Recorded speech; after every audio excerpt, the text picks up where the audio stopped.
Hello and welcome to the Risen Jesus podcast with Dr. Mike Licona. Dr. Licona is Associate Professor in Theology at Houston Baptist University, and he's a frequent speaker on college campuses, churches, retreats, and has appeared on dozens of radio and television interviews. Mike is the president of Risen Jesus, a 501c3 organization.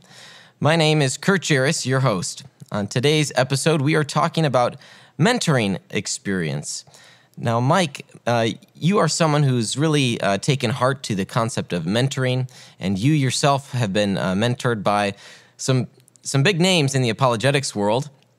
Of course, for you, it was even before you became a Christian. Tell me about your history in being mentored. Okay, well, I wouldn't say it was before I became a Christian, but it was before I got into Christian apologetics and things like that. But the first person I'd say I was mentored by would have been, of course, my parents had a great influence on me, but later on, mentoring in terms of what I do right now, the first and primary person would be Gary Habermas. And the way that happened, I was just beginning to experience some doubts about the truth of the Christian faith. I had a couple of roommates who were in the MA in Christian Apologetics program at Liberty University at the time. I was in the MA in New Testament Studies program there. But they suggested that I talk to Gary Habermas, and so I went to his office. I knocked on the door, and he said yes, and I introduced myself, and I said, I've never had you for a class. I'm in a different program, but these are my roommates here, gave them their names, and I said, they suggested I come see you. I'm experiencing some doubts about the truth of the Christian faith. He says, well, come on in. And he closed the door and he says, look, I just want you to know, you don't have to feel bad about this. I get plenty of guys here in the seminary program, and they come to me and they say they're experiencing doubts. And he told me how he had experienced doubts at a time in his life. And so we talked about it for a while. We talked about the resurrection. That's when he started to bring up the historical evidence for the resurrection. And he entertained my questions, and I walked out of the office feeling really, really good, and my doubts were gone at that point. But then after I left, finished my coursework and went back to Baltimore where I lived, I started, I was talking to some people there and engaging in conversations with non-believers, and they were bringing up things that I just didn't know how to answer. And so I'd get back in touch with Gary Habermas. They didn't have email back then, so I called him. And we spent a lot of time talking on the phone. And he would answer my questions, and he would point me to books to read and, resources to consult. And so I would do that and just continue to engage in discussions with others. And then I'd come back to him. Over the years, we just became really good friends. It's kind of unusual for a professor and their student to become really good friends. But next to my wife, I'd say he's my best friend and has been for years. I trust him. I trust my life with him. I'd do anything for him. He's helped me tremendously. So he's been a primary mentor. Someone close behind that would be William Lane Craig. He took me under his wing when I moved down to the Atlanta area back in 2005. And we met on a weekly basis, one day a week, and we'd get together for, I think, 2 hours and discuss debate. And I'm told I'm the only person that he's ever one-on-one mentored in debate, and he really believed in my abilities after watching my first debate with Richard Carrier at UCLA. So we became friends, and he's been a tremendous influence and mentor for me. I consider him a very close friend, and I consult him when it comes to, asking for advice for important matters pertaining to our ministry and what we do. I consult him a lot. So he's been a mentor. Then there have been people that I've, consulted off and on. Maybe there were periods when I, was asking them a lot of questions, like Craig Evans, who now is a colleague at Houston Baptist University. Craig Keener has become a dear friend, and he's ahead of me in New Testament scholarship, of course. He's just a scholar of the first rank when it comes to this stuff. He's just amazing. But we've discussed a lot about New Testament issues, historical Jesus, ancient biography, historiography, things like that. And in a big sense, he has mentored me. Craig Blomberg and Darrell Bach have also been great influences in my life, and I've gone to them for advice at different times, and they've guided me and helped me and defended me at times through various controversies. So these have just been great people, great friends. Oh, and of course, Dan Wallace. And there have been others. So there are certain ones. People like Dan Wallace has been one that's like, Mike, you got to pursue truth and follow it no matter where it leads, and has really encouraged me in that way. So, and I'm probably leaving out some people, and I'm really sorry that I am, but those are some people that just come to my mind immediately that have just had a great impact on my life. We could just call them the who's who of Christian apologists. Yeah, Christian apologist and New Testament scholarship. Yep. Yeah, that's great. What a blessing it's been, I'm sure, to learn from folks like that. John Ramsey too. He's a classicist. He retired from the University of Illinois, up where you're at in Chicago, and he really has helped me, guide me through when I was doing my work with Plutarch. For my recent book on gospel differences, and man, I would have just stepped on many landmines had it not been for his guidance. You first mention your parents as those that provided guidance for you. Of course, the scripture says in Proverbs 22, train up a child in the way he should go. Even when he is old, he will not depart from it. Mm-hmm. Sometimes, with regard to either being a parent and having a child or a more general mentorship, sometimes the mentorship doesn't turn out the way one wants it to. Has there ever been a situation like that in your life where maybe you've mentored someone or you've gone a different direction than the advice of a mentor? No, I wouldn't say so. Of course, there have been times when I disagreed with the advice of a mentor. For example, back in 2011, when I was being criticized for my view of the saints raised at Jesus' death in Matthew chapter 27. And man, I was getting attacked and catching a lot of flack. People were criticizing me a lot. I should say there were a few of them that were really doing it online. And, a couple of them, We're saying, people whom I highly respect, we're saying, Mike, why don't you just kind of back down for this and at least just admit it could be 50-50. And I'd say, I'm not going to do that if I really don't believe it. And I don't want to feel pressured into that because this is my integrity on the line here. And I want to do authentic research. I want to be authentic here in terms of who I am. I don't want to just toe the party line to toe the party line. I didn't like breaking from the pack. I love the group of believers with whom I affiliate. I love being an evangelical. I'm proud to be an evangelical. I didn't like it that some of them were coming after me. It hurt. But I wanted to be true to what I believed the Word of God was saying. And, I admitted I could be wrong, but I had to be convinced of that. So, I parted from their advice from a couple of them in that sense. But then it was the advice of people like Dan Wallace that said, Mike, you got to stand strong for what you really believe, even if it cost you. So, and I did. And it cost me, but I think it was worth it. And, I've had some atheists say to me that I'm the only Christian scholar they trust because they know I'm being honest. They know because I've been willing to suffer for that honesty. I paid a price for it. They trust that I really believe what I'm saying rather than I'm just saying it to defend the Christian faith. So that kind of stuff is worth it to me. It means a lot to hear that. Tell me more about your experience and relationship with Gary Habermas. I know that was integral to your confirming of your faith. I guess that's maybe what I meant earlier with my opening question. He played a very large role for you in helping to be able to answer your questions. Yeah. For someone who's maybe in a similar life situation, what is something they should be looking for in trying to seek out a mentor like that? Well, I think first that they have to realize that,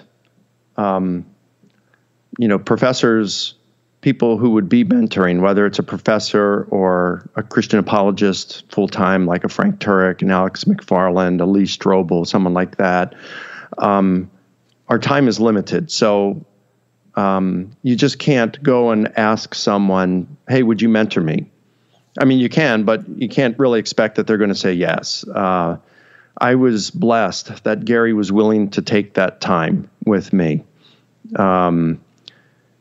And I don't know why he did. I'm glad he did. And he has a real heart, a shepherding heart for people. So that's probably why he did that. But a lot of us, we just don't have the time. And it's the very reason that they have sought out for us to mentor that it's because of the research we've done, because of the work that we do. And mentoring can take some time. So they should probably find someone that they really jive with them in terms of their approach to things. Like if they're philosophically minded, they really like getting into metaphysics, well, then they don't want to come to someone like me or, Gary Habermas or someone like that. We're more historically minded in things like that. Also, for me, when I mentor someone, I don't even consider myself a mentor in a strict sense of the word. What I can do is I can advise people. I can provide some advice and say, hey, if you want to get started, here's what you want. Here's some things. If you're asking me, here's some things that you can do to get started. And they may contact me occasionally to say, hey, I'm facing this. What do you recommend? I might recommend some sources to them to read, to consult. I might help them. And with some of those people, you're going to click. So, like, for example, a guy who's become a good friend, his name's Tim Stratton. Everybody knows of him now, Free Thinking Ministries. I don't consider myself to be his mentor. I don't consider myself to be anyone's mentor, to be honest with you. But they'll come to me, like Tim came to me, and I guess he just resonated with some of the things I said in a class that I taught years ago at Biola, and he was one of the students. And, he would ask some questions, and he was getting launched in his ministry, and he was asking how to get going with it and kind of things to do, and I helped him there and pointed him into some different directions. And we had some common interests, and our personalities kind of jived, and we became friends. And so that's kind of what happened with Gary Habermas and I. And so with Tim and I, that's kind of happened, and we've become friends. And so I can provide some guidance for him, and I can ask for his advice on some things and get his feedback on some things. So it's kind of a mutual friendship here. I really believed in Tim and the kind of work that he does. In fact, he doesn't even so much do the historical stuff. He does more of the philosophical stuff. But there was just some things about us that just clicked with our personalities and some common interests, and it just made for those kinds of things. So if you're looking for someone, sometimes the mentoring thing, the process just kind of clicks in. It just kind of fits. Another guy that I kind of work with and we've become friends is a guy named Mike DeVito.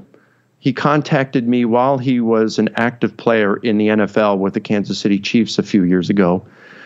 And he just said he really appreciated the work that I was doing. It was a contact he made. He reached out to me on Twitter. I rarely even read the Twitter messages that come to me, but this one I caught one day and I thought, man, this guy's with the Chiefs. What's he doing contacting me? And so we ended up going back and forth and then having a phone call. And then he ended up coming to Houston Baptist University to do his master's degree in Christian apologetics. And we've become pretty good friends over the time. And so, I've given him some guidance in terms of here's some things that you can do in your academic career and your apologetics and your speaking and how to put together things for an opening statement.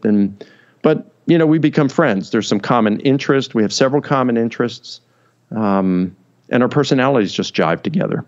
So that's kind of I don't know what to say other than sometimes these things just happen. You can't force them. And if a person's trying to find a mentor, pray and ask the Lord to guide you to one. Yeah. And don't expect that you're going to be just hanging out all the time, like maybe, the disciples in Jesus or Socrates and his disciples. It's just not the way our society works today. You might have to carve out that time to spend together. Yeah. Whether it's, say, your time with William Lane Craig, one time a week, where you'd get that was just for a little bit. Now we may talk on the phone once every month, once every 2 months. It's not a long phone conversation. That's it with Bill. And then Debbie and I will get with Bill and Jan for a meal, maybe at least once around Christmas and maybe another time throughout the year. And we just have a good time together. But when you're friends like that and you're all busy doing your own thing, you don't expect to be spending a whole lot of time together. It's not like you're even looking to do that because you've got your own stuff that you're doing. You're just slammed with research and writing and teaching and speaking. And, you're up to your neck in things that you got to do.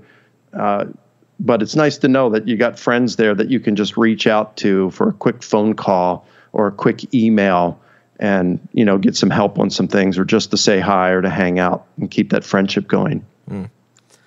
With the mentoring experience, a lot of people think that there's a benefit to being mentored, but there's value in mentoring others, isn't there?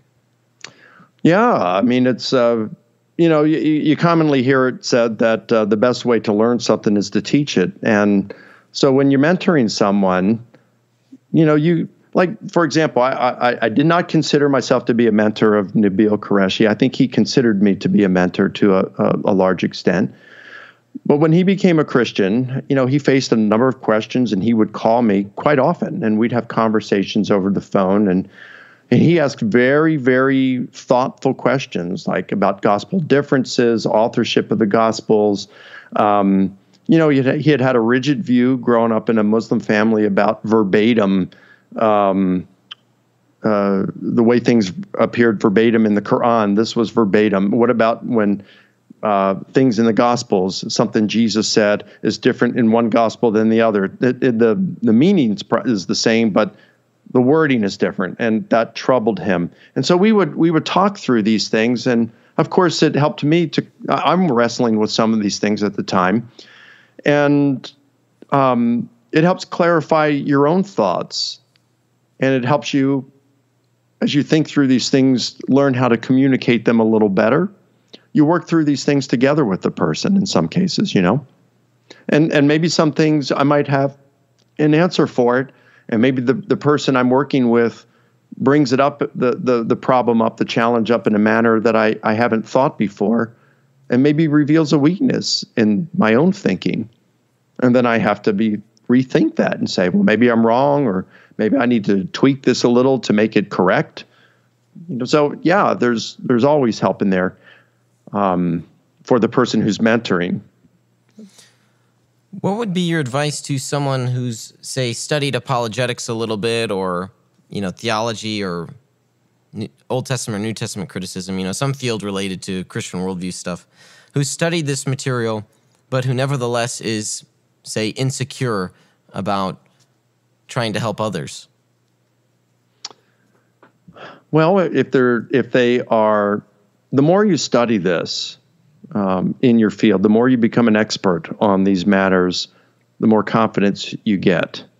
And I have found the more that I have focused on things like resurrection and the Gospels, the less confident I feel in other areas. So I used to lecture on things like evidence for a creator of the universe and life, arguments for God's existence.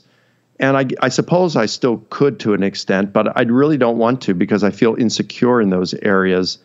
The more I've grown in my knowledge with New Testament related issues, the less secure I feel with these others. So the more knowledge you get. I mean, I realize now I don't know everything related to the New Testament, not even close, only a little fraction. And resurrection, I'll never know as much as Gary Habermas on the resurrection. But I feel like my knowledge of these things is superior to most of the people with whom I'm going to dialogue, especially on the resurrection. So that gives you a confidence going into things. And then my experience in debate, I'm not nervous like I used to be. And it's like someone playing in postseason baseball or football. If you've got experience in the postseason, your nerves are going to be a little more calm and you're going to perform better. So in a debate, I've got a little more experience. I'm a little more relaxed. I've got knowledge. that has accumulated over the years. And so that gives you a confidence. And so, but you start somewhere. And when I got started, I was, out there speaking to small groups. And then when I saw how much this encouraged some believers, man, that gave me all the more desire to continue to do it. So I don't know if that answers your question, but that's how it worked for me.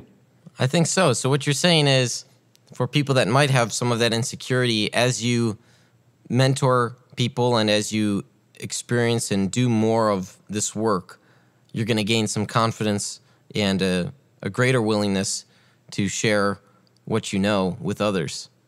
Yeah, it just takes time. It takes time and experience. It doesn't come overnight. I mean, there's a guy right now who sends me messages all the time on Facebook. I don't even answer a lot of them because they're just these same kinds of questions. And it's, I keep telling him, look, this doesn't happen overnight. He's a young Christian. I said, this doesn't happen overnight. This is going to take years of work on your part. You just can't get out and start lecturing on this stuff and think that you're going to be able to debate and answer all these questions after just being a Christian for 3 months or 6 months. This is going to take years of work. It's a lot of fun, but it's a lot of hard work, and it takes time. Psalm 71:18. So even to old age and gray hairs, O God, do not forsake me until I proclaim your might to another generation, your power to all those to come. So here the psalmist is saying he's got work to do before old age and gray hairs come. Mike, how's the gray hair coming along for you? The gray hair is coming along. It's I get more and more every year, and more and more tinsel in my hair every year. So, but that's irreversible. At least by I guess I could dye it, but I have no desire to do that. But yeah. Youth is fleeting. Even my wife, I'm 31, and my wife has begun to notice the start to the changing of color. It happens to us all. Yep. Great. Mike, thank you for sharing your reflections here and your experience on mentoring and the value that it played for you as you grew up along your faith journey, and the importance and relevance that mentoring has for others. So thanks for that. Okay. Thank you, Kurt. If you'd like to learn more about the work and ministry of Dr. Mike Licona, please visit risenjesus.com, where you can find authentic answers to questions about the resurrection of Jesus and the historical reliability of the Gospels. You can also check out free resources like ebooks, watch videos such as debates or lectures, or simply read some articles. If this program has been a blessing to you, would you consider becoming one of our partners? You can learn more and start your partnership by going to risenjesus.com/donate. Please be sure to subscribe to this podcast and follow us on Facebook and Twitter. This has been the Risen Jesus Podcast, a ministry of Dr. Mike Licona.